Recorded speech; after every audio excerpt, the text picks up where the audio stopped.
PTI रहनुमा फैसल जावेद भी इस वक्त हमारे साथ मौजूद हैं। बहुत शुक्रिया आपके वक्त का। वजीर आजम शहबाज शरीफ का कौम से खिताब किस तरह से देखा आपने एक पॉलिटिकल वर्कर की हैसियत से, और बिलखुसूस पाकिस्तान तहरीक इंसाफ के कैंप ने इस इजलास इस खिताब को कैसे देखा?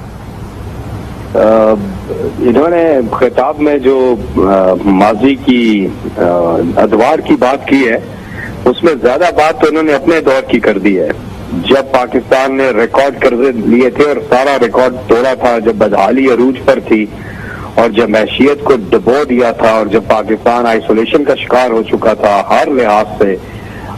तो ये वो किस्से सुना रहे थे जो चार्टर ऑफ करप्शन जब साइन हुआ था 2008 में, उससे लेकर 2018 तक जो दौर था 10 साल का, जिसमें ये खुद वजीर आला पंजाब थे और इधर मरकज में 5 साल इनकी हुकूमत थी।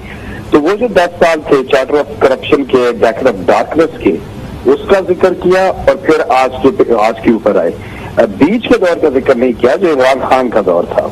नहीं, बीच में उन्होंने कहा गालिबन शायद आपने सुना नहीं, उन्होंने कहा कि हम डॉलर 115 का छोड़कर गए थे, खान साहब 179 का छोड़ के गए, फिर 20,000 अरब जो है रिकॉर्ड कर्जा पाकिस्तान तहरीक इंसाफ की हुकूमत ने लिया, 5,600 अरब का रिकॉर्ड बजट खसारा आप छोड़कर जा रहे हैं। ये चीजें कही उन्होंने फैसल साहब? जी नहीं, उन्होंने ये नहीं कहा कि एक्सपोर्ट हमारी रिकॉर्ड हुई, टैक्स रेवेन्यू रिकॉर्ड कलेक्ट हुआ।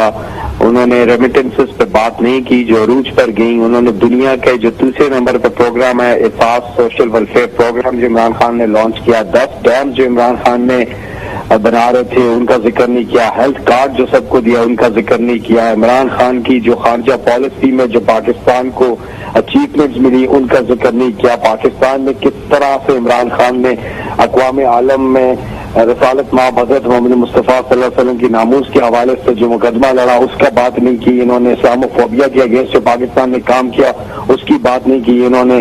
तो बहुत सी चीजें ऐसी तो आप हकीकी तौर पे आप उनसे एक्सपेक्ट कर रहे थे कि वो ये कहेंगे?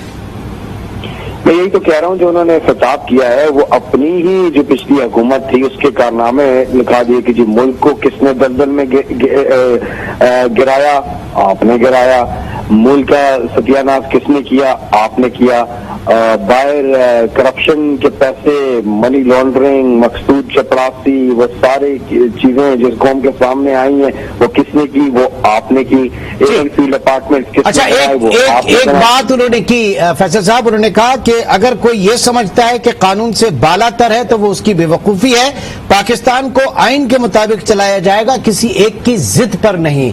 और गालिबन इस वक्त जी बताइए क्यों कह रहे हैं वो ये? जी इसलिए कह रहे हैं कि इनका कॉल और फेल में इत्तेफाक पाया जाता है। अगर ऐसी बात है तो सबसे पहले तो इनके ऊपर केसेस हैं। अगर कोई कानून से बालातर नहीं है तो फिर ये खुद पेश हों जो इनके केसेस थे, फिर क्यों नैब के कानून में अमेंडमेंट कर रहे हैं, फिर क्यों लोगों के तबादले कर रहे हैं जिस पर सुप्रीम कोर्ट ने नोटिस लिया है, फिर क्यों इस किस्म के काम कर रहे हैं जिससे अपने केसेस में खुद को रिलीफ दे रहे हैं और अवाम को कोई रिलीफ नहीं दे रहे हैं। अवाम को जो इन्होंने ये जो पाकिस्तान की तारीख में 1947 से लेके अब तक पाकिस्तान की जितनी तारीख है इसमें पेट्रोल की, डीजल की और तेल की कीमतें इस तरह नहीं बढ़ी जिस तरह एक यकमुश्त जिस तरह इन्होंने बढ़ाई हैं। आने वाले दिनों में जो हाल होगा गरीब का, जो महंगाई बढ़ेगी, जो बेरोजगारी बढ़ेगी, वो बातें नहीं की है इन्होंने। इन्होंने एक लिखी हुई तकरीर जो आप देख सकते हैं वो पढ़ दी है और सारे जो स्टैट्स है, अभी शौकत तरीन साहब का भी मौकफ सामने आ गया जो एक्सपर्ट है, मैं तो नहीं हूँ लेकिन उनका भी मौकफ सामने आ गया। और चलिए जी, बहुत बहुत शुक्रिया। फैसल जावेद पाकिस्तान तहरीक इंसाफ के रहनुमा इस वक्त अपना कमेंट कर रहे थे वजीर आजम शहबाज शरीफ की तकरीर के ऊपर।